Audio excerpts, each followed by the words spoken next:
Okay, it's March 27th, Wednesday, and this is a makeup class for ECE 3030. So we were talking this morning about the PN junctions, and I just wanted to start off a little bit because a few people are downstairs in a midterm with the looking at that PN junction at both forward bias and reverse bias. And so this might be a bit small, but hopefully you see this on your screens at home, the PDFs that are on Carmen. And so here you can see the diffusion current. So recognize there's four current components that are being modulated. It's the hole diffusion, it's the drift electrons, the drift holes, and the electron diffusion. So these four current components are being modulated. And so what I was trying to emphasize in the lecture this morning is that the drift here is the same volume, same magnitude as over here. Forward bias again, reverse bias. So the drift doesn't shift at all based on the change of the external bias. The external bias is modulating the energy barrier. So they are determined by the availability of carriers in or near the edge of the depletion region. So if they have sort of a roughly 50% probability of falling off that cliff, and it's their availability. So if they're in or near, and in fact, that's one thing I haven't emphasized yet. How near do they have to be? Remember, once we've talked about a time constant, tau. We might say that whole lifetime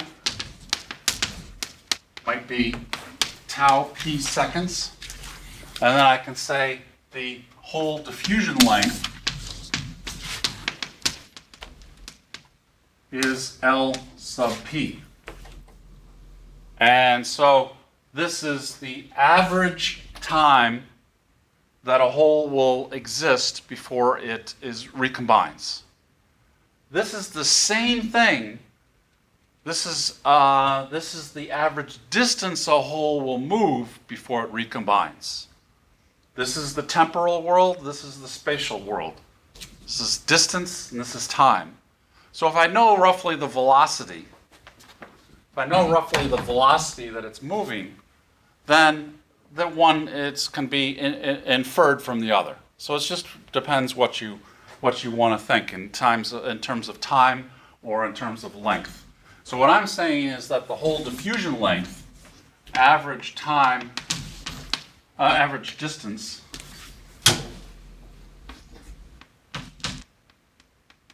traveled before recombination. So basically the carriers, these minority carriers that are within one diffusion length of that cliff are the ones that are in harm's way. They're the candidates. And they sort of have a roughly 50% probability of going one way or the other, sort of that drunkard's walk scenario. And so if they make a wrong choice, they go off the cliff like lemmings. It doesn't matter whether they're falling off a curb or down a 30-story elevator shaft, they're falling. So drift is mandated by, is dictated by the availability of carriers in or near the depletion region. And the near is determined by the diffusion length. Does that make sense? Okay. And then the diffusion we've talked about exhaustively, that's being modulated by the energy barrier. The energy barrier is being modulated by the external bias. So this is the one applet, Java applet I tried to show you, and I've checked a few times again, and it's still a dead link, and I can't find it reposted anywhere. It's a really nice visual, and it will show you how the bands will, as you apply a forward bias, what will happen is these bands will come up, and the conduction to the limit to this is that the bands will bend up, and the conduction band will become a parallel line. Now, recognize why is this? Let me go back one.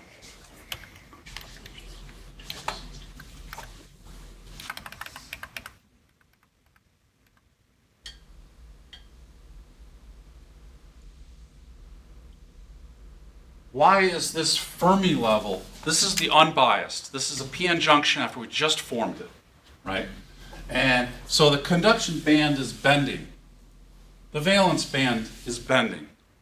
The Fermi level is flat. And this you're going to have to know. This is part of the midterm, actually, the formation of a p-n junction. So that midterm's next Monday. Why is this flat? Equilibrium. And why is the equilibrium flattening it out? What's Balance between drift and diffusion. Yes, the balance between the drift and the diffusion. So Fermi level is, I think he has a technical jargon, is that the probability of occupancy of a carrier in the Fermi level is derived from the Fermidirac Statistics. It has nothing to do with the density of states. Nothing.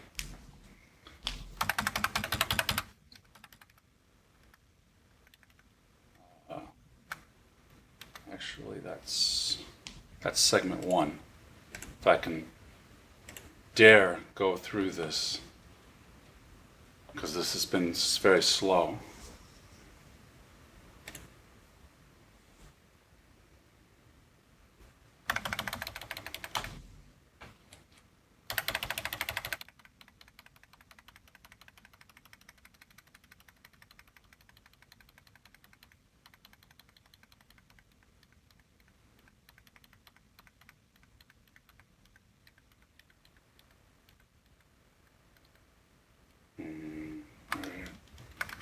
I'm not seeing it.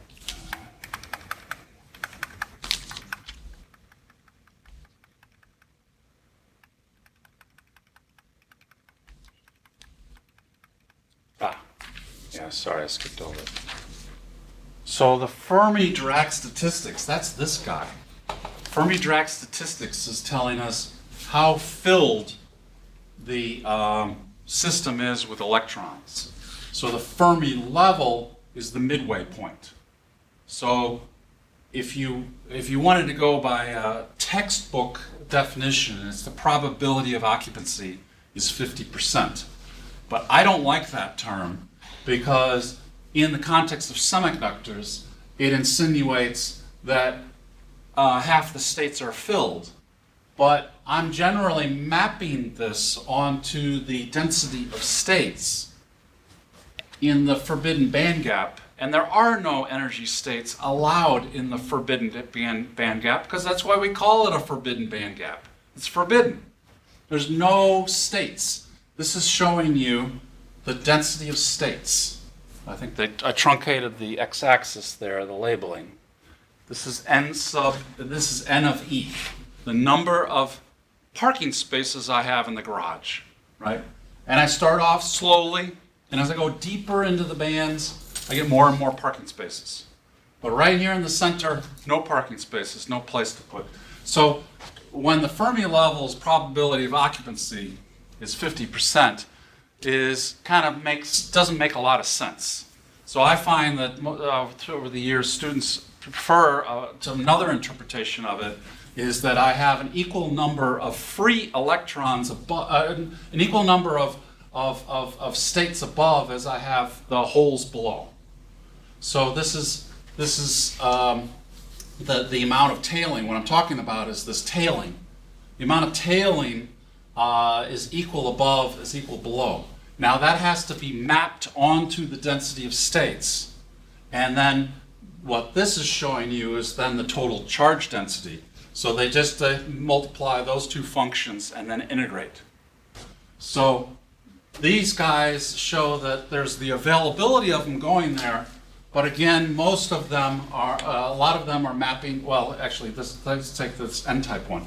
So a lot of these states, because this is, watermark is filled up with electrons, a lot of these states are mapping onto the forbidden band gap.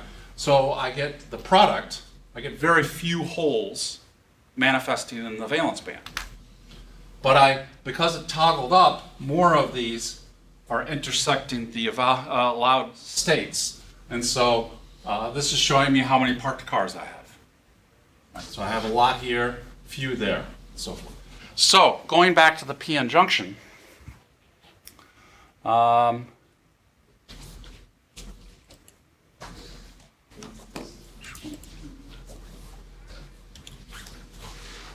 segment 2.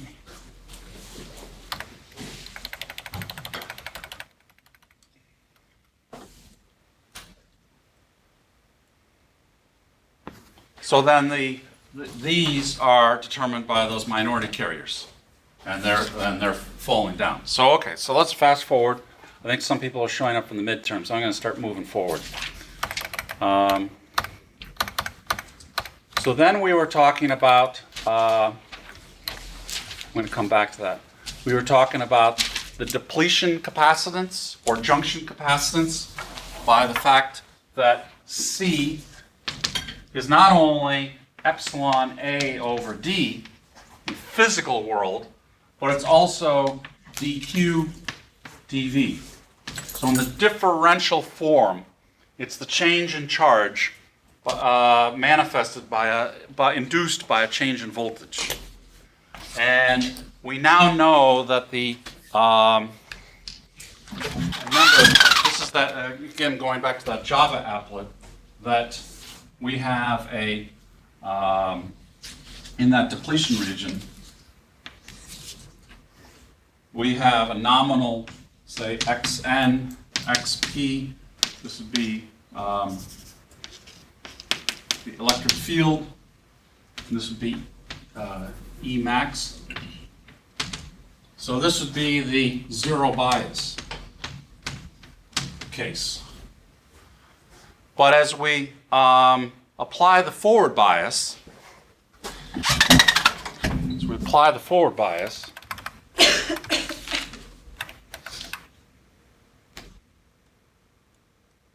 the only other major mistake in this set of diagrams,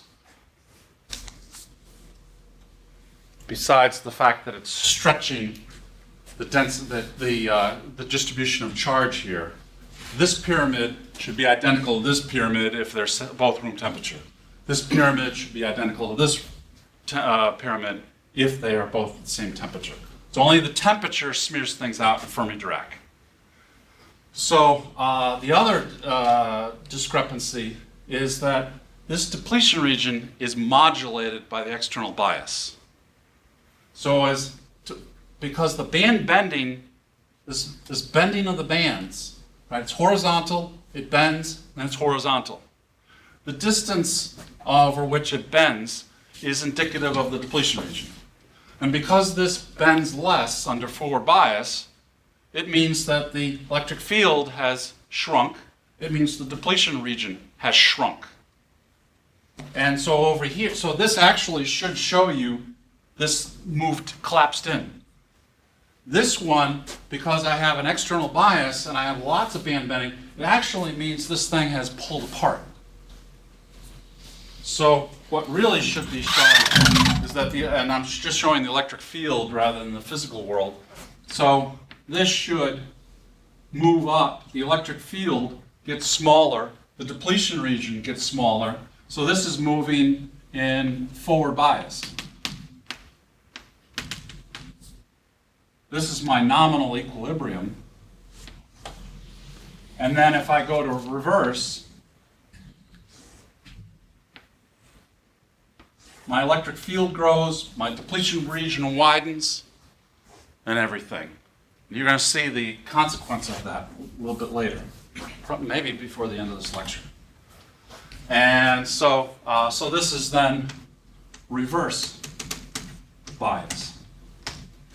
So it's growing. So, so then that's what's happening here.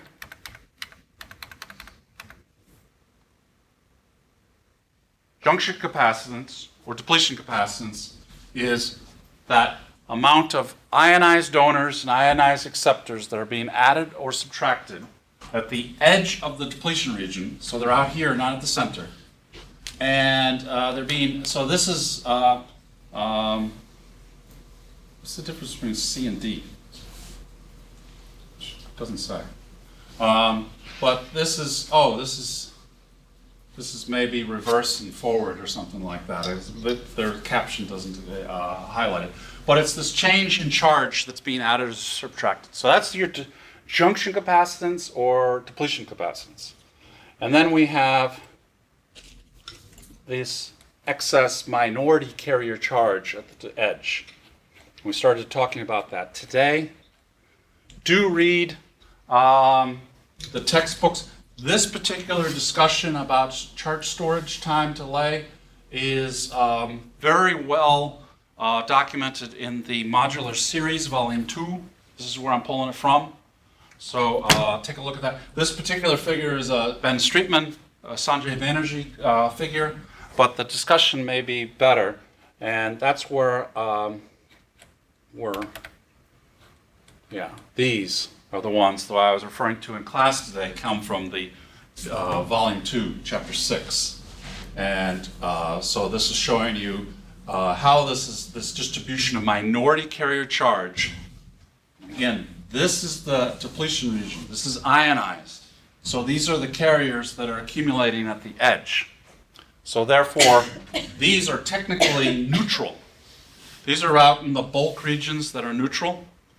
And it's only inside. So we're talking about what's happening here. Here's the minority carrier storage.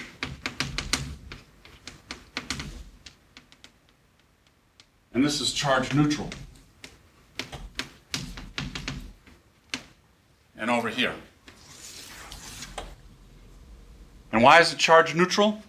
Because I have ionized donors that have liberated an electron, but they're still kind of in a pea soup hanging around in that ionized donor atom, that ionized phosphorus atom that's tethered to the silicon lattice. It's also over here.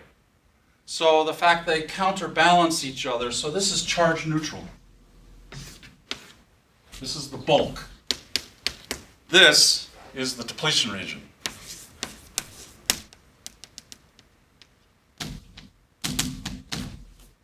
Okay.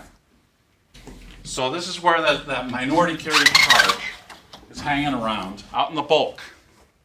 And it's toggling up and down, and this leads to charge storage capacitance. And like I kind of mentioned in class today, where's the killer figure? Yeah, this may be the killer figure. Well, both of these, I guess, work.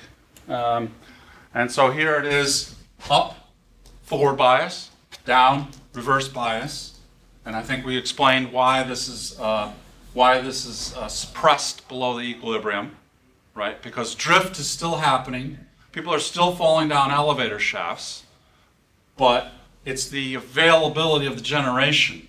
It's a statistically random process, and as long as it's still 300 Kelvin, room temperature, then I still have to wait. Carriers will be generated, but they're being generated at the 300 Kelvin rate. And so I'm pulling, people are falling down the elevator shaft, or lemmings are falling off the cliff at a faster rate than generation can create them. So I get a suppression below the equilibrium. And because normally under equilibrium they're replaced, right? Actually, I should say it's not that it's enhanced. They're not falling off at a faster rate. I'm contradicting. It's those diffusion currents are not coming in to replace it. Right? That diffusion current is not coming into the picture anymore.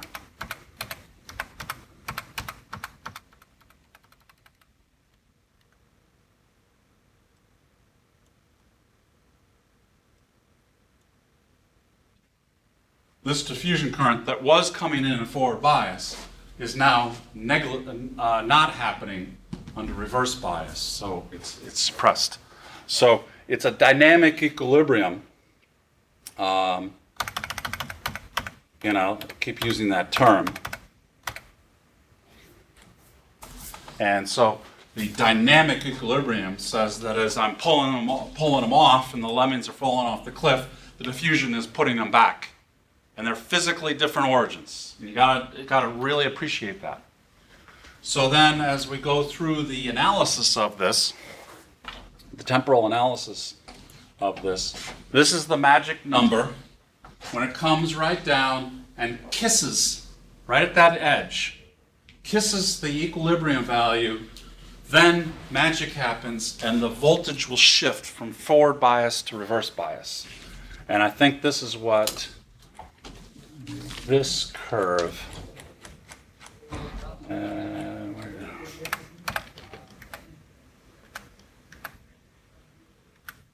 yeah,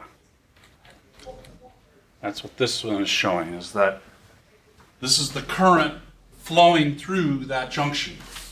And at that particular time when the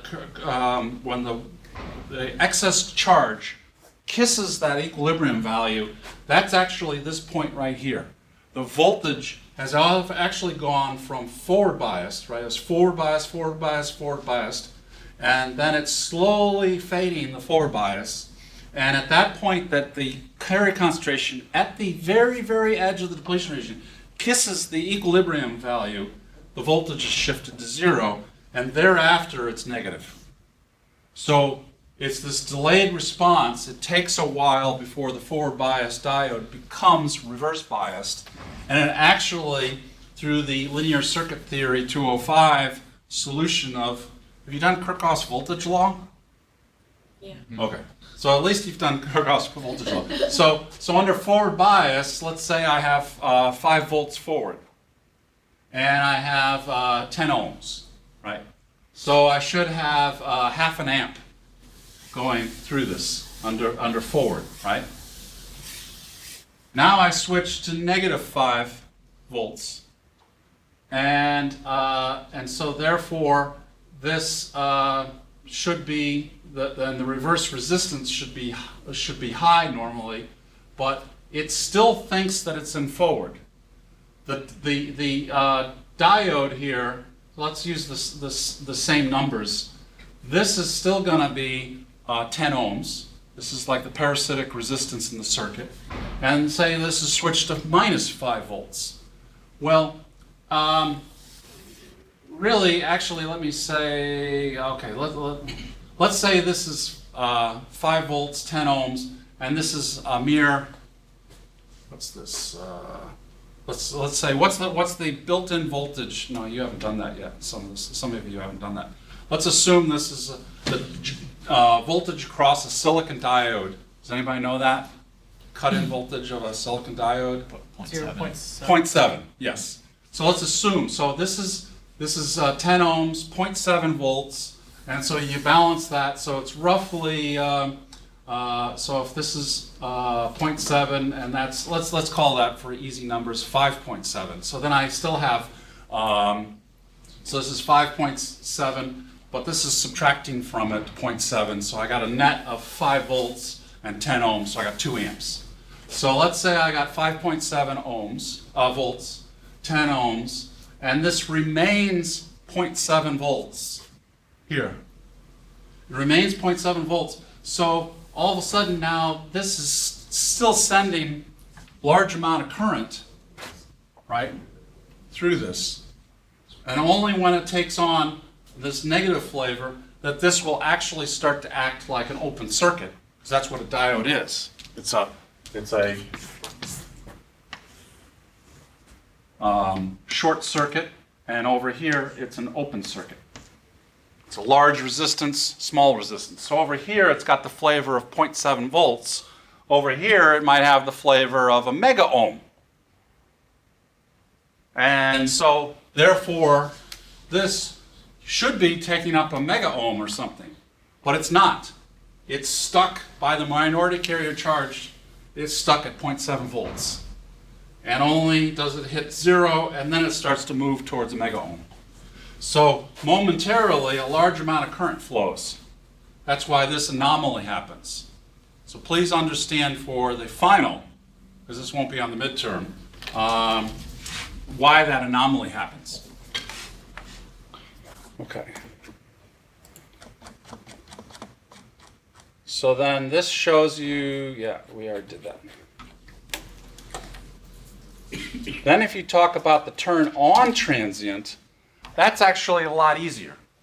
I'm going from a dead stop from equilibrium, and then I go to forward. So you can see the bands bend, become more like a parallel, like two parallel lines.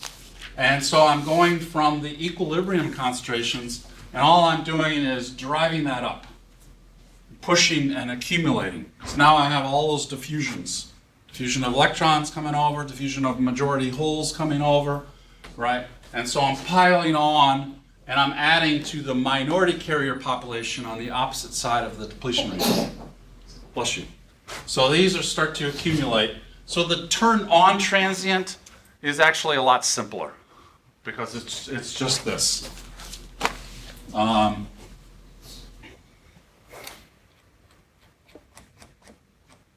Now, the thing I want to go back to is this bad boy. So, start to set up the discussion.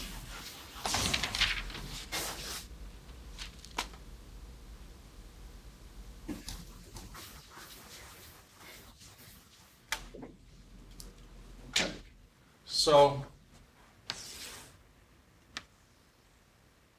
in a normal diode, an ideal diode,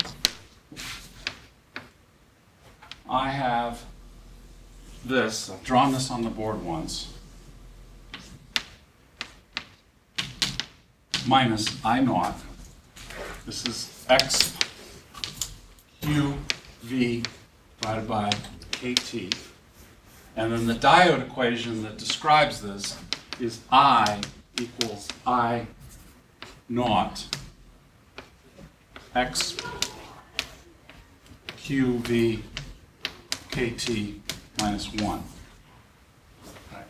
So this is exponentially increasing, which is just revealing the density of states, the Fermidirac distribution as you're going forward. And this is like this. But this is not what happens in a diode. So we're about to enter the world of deviations from ideality. And this is not a real diode. A real diode, I'm going to highlight this a little bit. That's my starting point in this oversimplification of the world. In reality, this thing linearly increases and then dies. And we need to understand the physical origin of this. We need to understand the physical origin of this, which actually has two physical mechanisms based upon the conditions. And we have to understand why this goes like this. And then, so then there's, why is this delayed? Why does this bend over? And why does this eventually destroy? So we have 1, 2, 3, 4, 5, 6 stories to learn about, physical stories to learn about a real diode. Some of them are easy, some of them are hard. Okay, so what I'm talking about is the two here. This is called breakdown.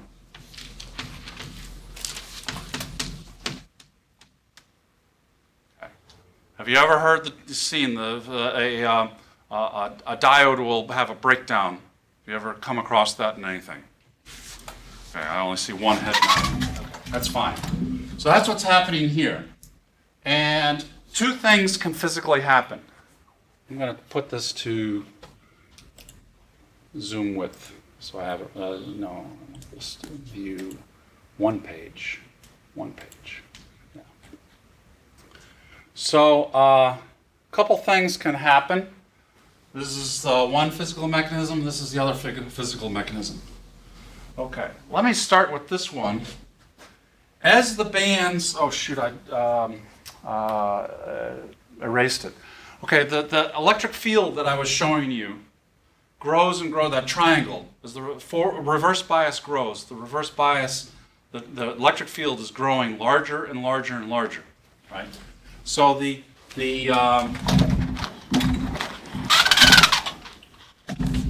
E max point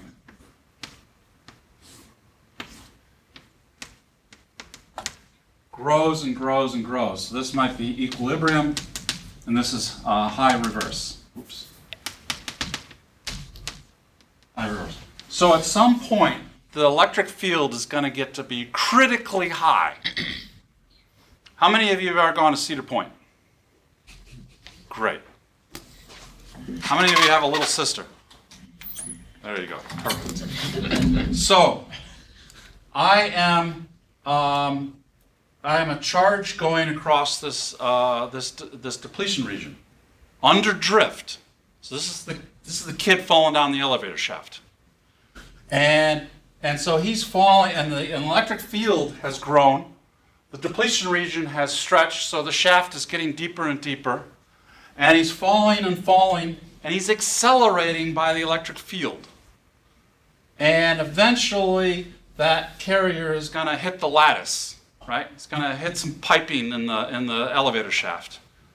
And when that happens, he's going to be hit the lattice with such force that he's actually going to trigger an electron to go from the valence band to the conduction band.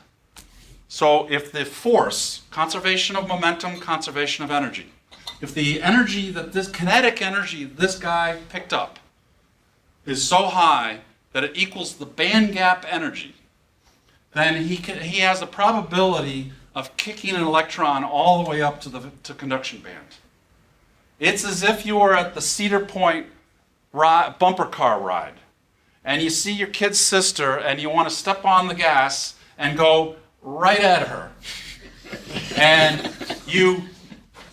no one gets in your way, and you can get up to full speed, and you hit her, and you knock her out of her car because she didn't wear her seatbelt, and you just ionized her. Right? So you have a hole, you have the empty seat, and you got her sitting on her butt on the floor. So you have a free electron. You have an electron hole pair. And so, but you have to get up to enough kinetic energy. If there's any scattering that takes place before that, it slows it down. It's like friction. Remember the Felix Baumgartner? Right? He had no friction the first few miles till he re-entered the Earth's atmosphere. So here, it's friction dependent. So it's hitting. Now if I start to, what's happening here is the electric field has grown really large. The electric field is now super large. Super large. So the carriers are accelerating, and they hit the critical field even faster. So now I have a nuclear meltdown, because now these carriers create an electron hole pair, and then those carriers accelerate, and they cause a impact ionization is the terminology used. They cause an ionization before they get to the finish line. And then this guy goes and he makes, so one carrier ionizing cascades to multiple carriers. And so then the current goes from a modest level to an extremely large level. And I have what is called breakdown. And it's no longer as exhibiting the diode-like properties of being an open circuit. It's now essentially a short. So I can have avalanche breakdown. It's one physical mechanism, and that's all you really need to know. Expanding the depletion region, increase the electric field to the point that I'm kinetically hitting, exciting the carriers to such a kinetic energy they cause an impact ionization and carrier multiplication. The other one is actually in my world. If you're not familiar, I do a lot of quantum tunneling devices. And here is a band diagram of a typical device, PN junction under equilibrium. I go into reverse bias, and the conditions I have to define to you. What are the conditions? No, you probably don't know this. What are the conditions for quantum mechanical tunneling? Let me see, is this in the picture? The screen goes to here, okay. So conditions for quantum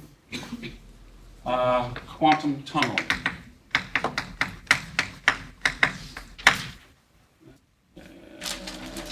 It's truncated a little bit. So conditions for quantum mechanical tunneling. Quantum mechanical tunneling. This is I've been spending well more than a decade working on devices that use these properties. It's not Star Trek teleportation.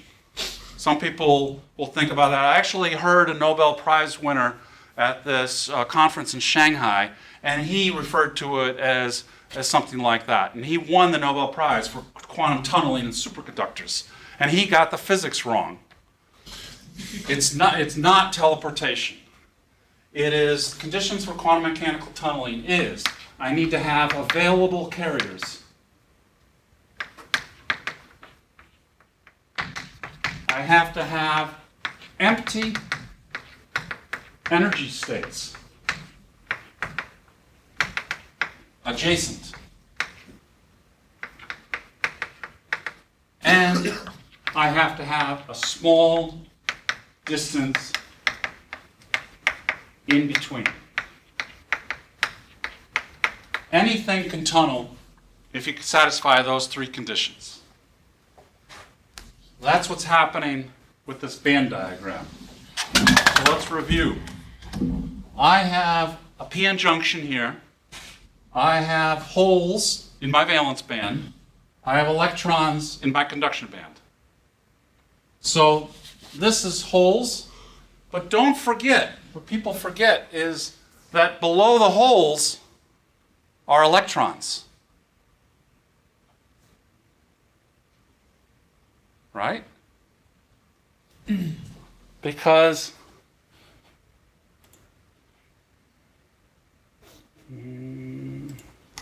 actually I have to go back to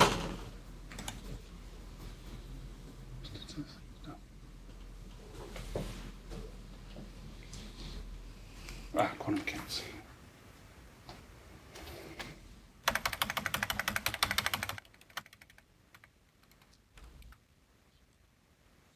When I talk about the origin of the valence band, I'm talking about, remember, go back to your original chemistry and the nucleus, and I have 1s, 2s, 2p, 3s, and all this.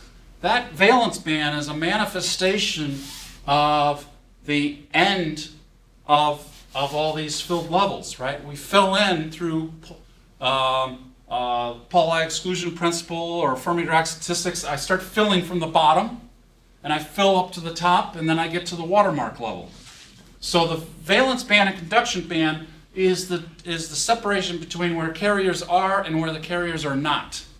So below the edge of the valence band, it's filled with electrons, right, all the way down to the core nucleus. It's filled with carriers. Okay. Let me see which one of these shows. Yeah, so this is showing you that it's all filled. Everything's filled below. I have an infinite number, practically, because it's Avogadro's number. I have how many electrons in that silicon. How many electrons do I have per atom? And then I have Avogadro's number of it. So for all intents and purposes, I have an unlimited number of electrons buried down in that valence band. So that's what's here. I have electrons sitting below, because those holes are kind of like a little air bubble, right? It's kind of like the Poseidon adventure. The ship turned upside down and you're housed inside a little air bubble. But below that is the ocean.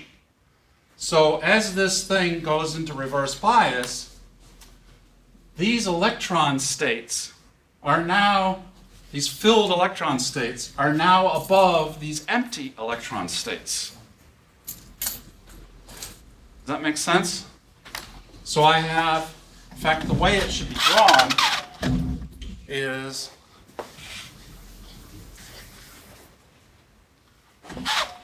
consistent.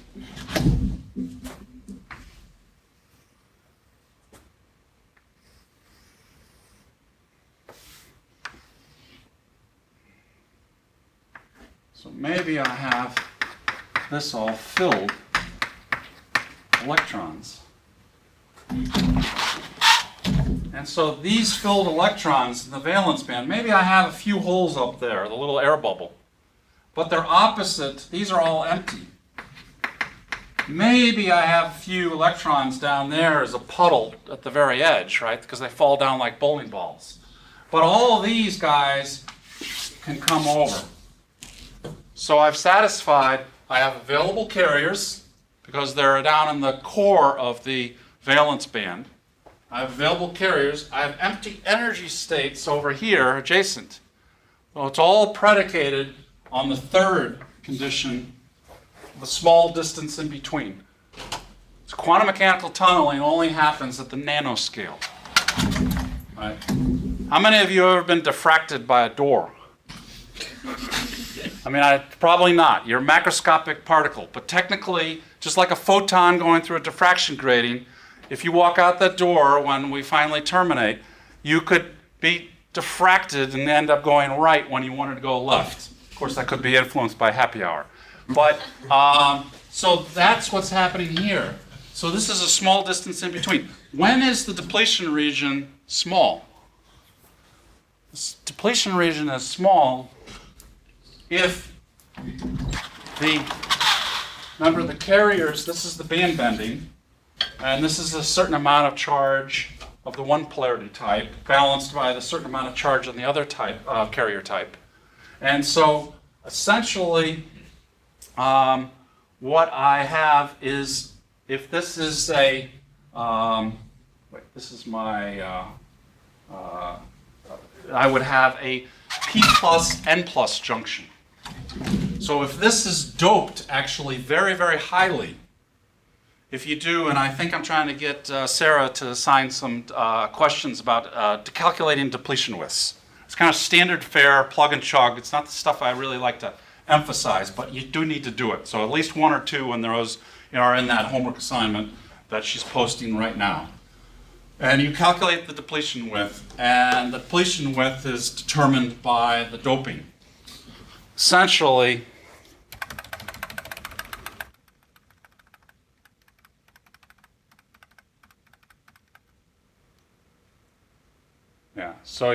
so the charge density, instead of being modest, now Q and D is now actually very high because it's highly doped.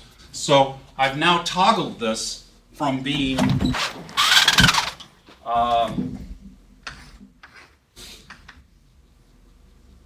to like this. I've toggled that, and I've now replaced it with a P plus N plus junction, and now I have it, it's tall and narrow, and tall and narrow. And so to reveal the amount of Q to form the depletion region, I don't have to deplete as deeply because I have such a higher concentration. So this would be if I dope it 10 to the 19, 10 to the 20. Very, very highly doped. This might be more the average doping, that 10 to the 17 kind of order of magnitude. So if I dope it really high, the electric field concentrates, the depletion region concentrates and shrinks. And then I become susceptible to the small distance in between. Yeah.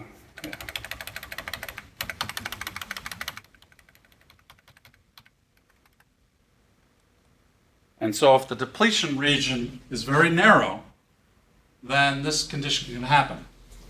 But, so this is called Zener breakdown. Anybody ever heard of a Zener diode? Yeah. So this is exactly that. So there's just one last point I need to add. This depletion region for a highly doped P plus N plus junction the depletion region is very narrow. So as it goes through this band bending by the application of the reverse bias, this can happen. But it needs to happen right away or it doesn't happen at all. Because remember, the depletion region, if this doesn't happen below 1 volt, then it's probably not going to happen at all. Because when the first 1 volt, all I need is to bend this just a little bit, and I can start to have this happen, potentially. But if I go past 1 volt, I go to 2 volts, 3 volts, the depletion region widens. So therefore, the distance gets larger and larger.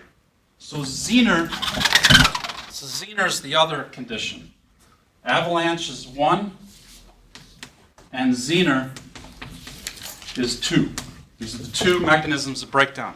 But Zener happens low voltage. Avalanche happens high volts.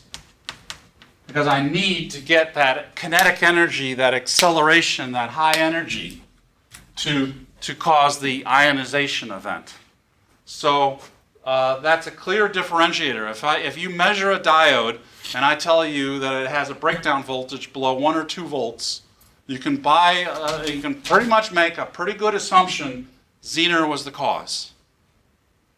And if I say it happened at beyond 20 volts, then it's probably avalanche.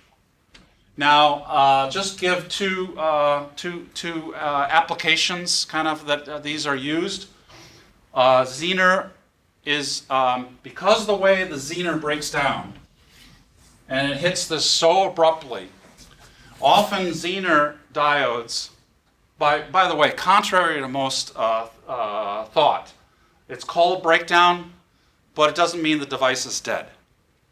As long as this is held within a safe limit and the current doesn't go to infinity, as long as it's held within a safe limit, then the diode can be used and used and used.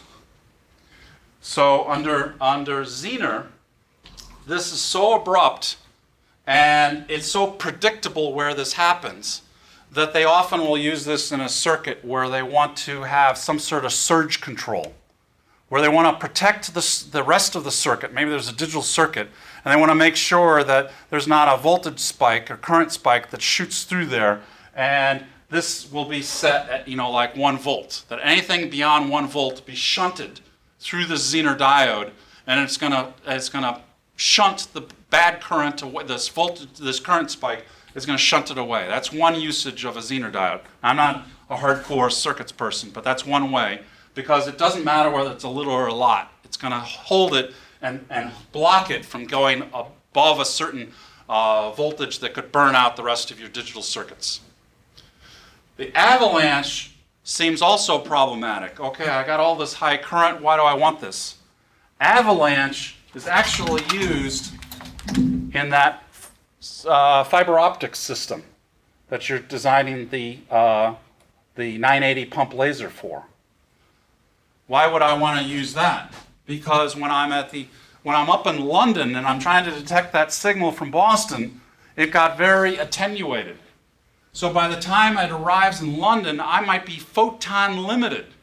Each of those digital ones and zeros, each of those digital ones may be earmarked by only a few photons. And so this provides a mechanism that one photon in, creating one electron hole pair, it now can create 100 electron hole pairs, or 50 or something. That's amplification. So an avalanche photodiode is a very useful application of this. And in fact, this kind of pulls it together. Let me magnify this a little bit. Zoom fit visible? Yeah. Good. Basically, this is showing you the doping level and the breakdown voltage. And it's showing you the different band gap materials. And if you understood the physical mechanism explanation that I just gave you, then this all should make sense. Because let's take silicon, our workhorse. The If I dope the silicon very low, and I'm, so here's 10 to the 15, 10 to the 16, so maybe it's 10 to the 14 nominally, very lightly doped, then I'm going to need to put a lot of voltage on that to cause it to break down. But the carrier dynamics are such that as it gets a higher and higher doping, I have more probability for avalanche to occur. But eventually the doping gets so high that I've now gotten into that quantum regime and quantum mechanical tunneling takes place. So this depends on the band gap. So basically when it gets here, the doping's so high, I've jumped into the Zener breakdown mechanism. So it transitions. This is the avalanche breakdown as a function of doping, and this is the Zener now takes over. Okay.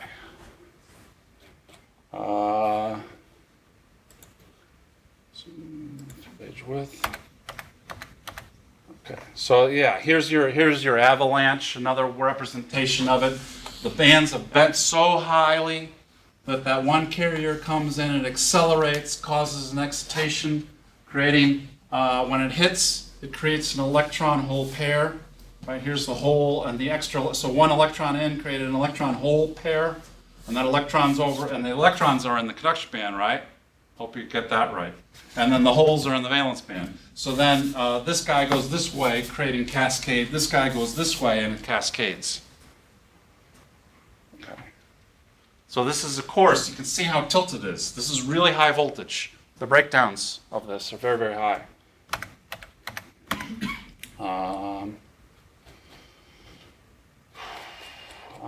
Don't know why that's there.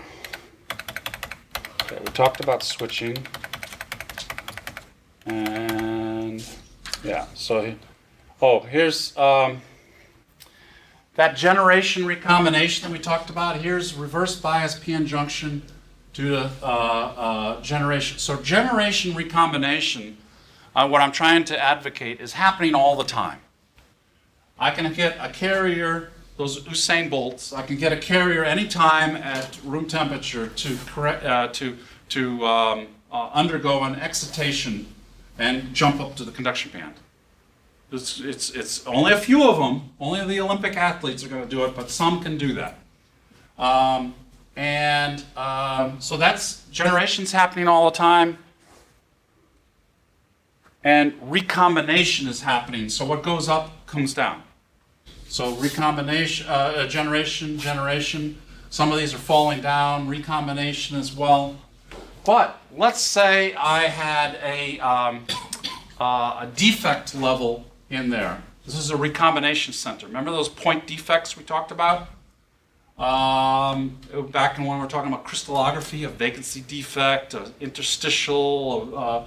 So sometimes those defects manifest as a energy level inside the forbidden band gap. And so now I have this energy state that can maybe accept or receive electrons or holes. It depends. There's different kind of traps. Sometimes there's hole traps, sometimes there's electron traps. But think of it as I'm trying to cross a small stream, and it's too wide for me to jump across, but there's a rock in the middle of the stream, and I can jump to that, and then I can jump to the next one. This is an intermediary pausing point, so therefore it allows more crossing across the stream, and so therefore this is going to lead to a much higher saturation current, reverse saturation current. So maybe the last thing before I break. Can I get a question? Yes. When the electron jumps up to that stepping stone point, Uh-huh. why doesn't it use up all of its energy to get there and not have enough energy to get to the top? Well, it either could, if it doesn't have enough energy to get past, then it doesn't happen. Okay. Right? If it only had 80%, then it only got up there and it didn't make it, and it got cut from the pole vault, Yeah. and it's out of the running. But if it only has enough to get to the stepping stone, then won't it just stop at the stepping stone? Yes, and so it can have a dwell time there. Yeah, so this trap will have a dwell time. It may sit there, depends on the trap, but it could sit there for a picosecond or maybe more classically something like a microsecond. And so then it can either decide to turn around and go back, or it can go forward. But it allows more traffic across the bands by having these intermediary stopping points. Okay. The very last thing, so we've covered this deviation from ideality. We've covered this deviation from ideality, Avalanche Zener. But why does this one happen? Why is this linearly increasing? I thought it was supposed to be a flat minus I naught. That's what the ideal diode equation says. When this goes to high reverse, this goes to essentially 0, and I'm left with the -1 term. But why is it linearly increasing? And if you paid attention in this lecture, you would know.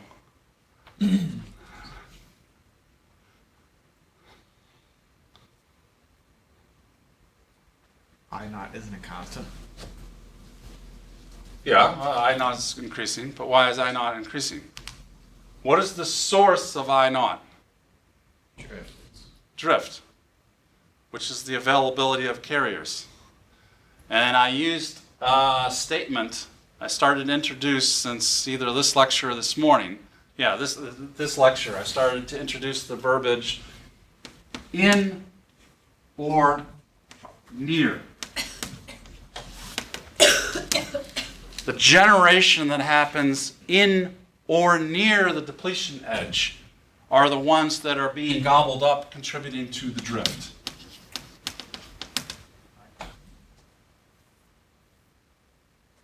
So I think I need to go back to a band diagram.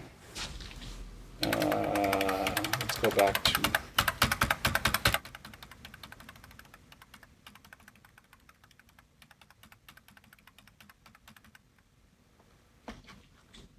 So again, one of the things I didn't like about this diagram is because it should be opening up the depletion region. So if I have generation around the edge within that diffusion length, then it can fall, right? Probably 50% probability. What if I have generation here? We haven't talked about that. I can have generation here. And so a carrier can jump up, and of course now it's halfway down the hill. The electron's going to fall, the hole's going to float.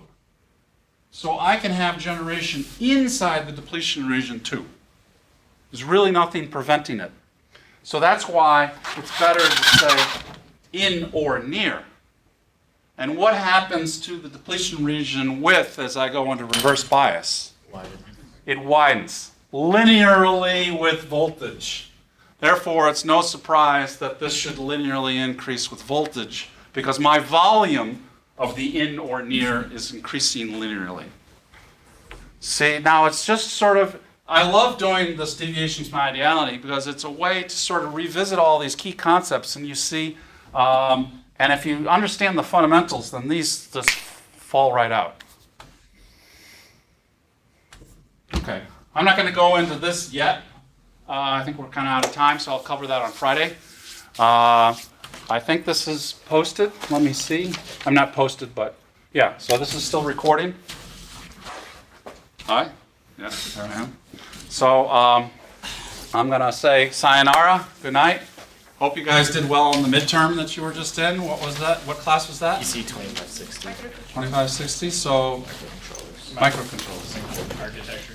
Architecture. Who's teaching that? Ryan McPherson. Ryan McPherson. Not a professor. He's an associate. He's a lecturer. I don't know what he is. I think Okay. he's a I better stop the recording. Okay. Okay.